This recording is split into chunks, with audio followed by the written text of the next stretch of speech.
buku. Pernahkah kau ke kota buku, perpustakaan atau taman bacaan? Tidakkah kau merasa istimewa ketika berada di dalamnya?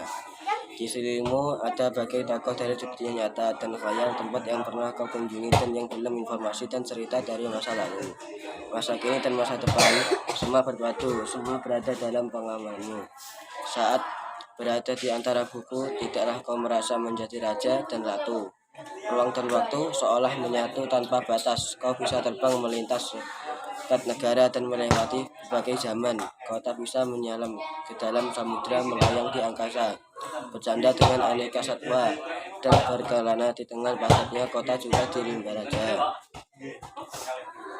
Kau tahu, buku adalah jendela dunia, kunci pengetahuan dan pintu wawasan. Muhammad Hatta, sang proklamator, berkata, "Aku rela di penjara asalkan bersama buku, karena dengan buku aku bebas." Melalui buku, manusia terbatas dari ketidakan. Tempat-tempat yang dipenuhi buku adalah harapan, perkembangan, pengetahuan, dan wawasan. Apa jadinya jika kota tanpa buku? Pantaskah dia disebut kota? Di kota itu mungkin kabar datang dari sumber lain dan keran televisi atau internet. Mungkin informasi dan cerita datang dan cerita nenek moyang sebagai dongeng-dongeng sebelum tidur.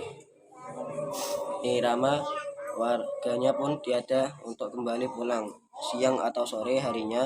Setelah itu mereka berangkat tidur dan memulai lagi hari berikutnya. Semua serupa. Di kota itu mungkin ada bangunan bernama perpustakaan. Di dalamnya buku-buku berderet dalam rak yang tak terjamah. Tiada tangan meraih dan membuka halaman demi halaman dengan sukacita. Mungkin jika ada tumpukan buku di sudut sekolah yang sepi dan berdebu, jarang dikunjungi, jarang dibaca buku di sana, terterokok tanpa nyawa. Bagaimana dengan kotamu? Mungkin kau tinggal di tengah kota yang mewah, yang megah, atau di yang sempit. Di desa terpencil itu, sisir pesisir atau di kaki gunung, adakah perpustakaan, taman bacaan, atau toko buku di dekat rumahmu?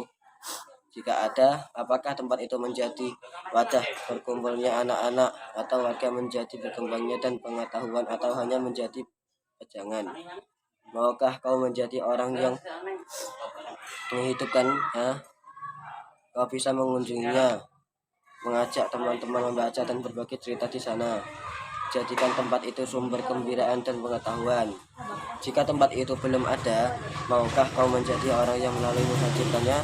Kau bisa melaluinya di sebuah sudut di teras rumahmu. Ajak teman-temanmu melalui langkah baru dengan biarkan waktu berlalu tanpa buku siapapun.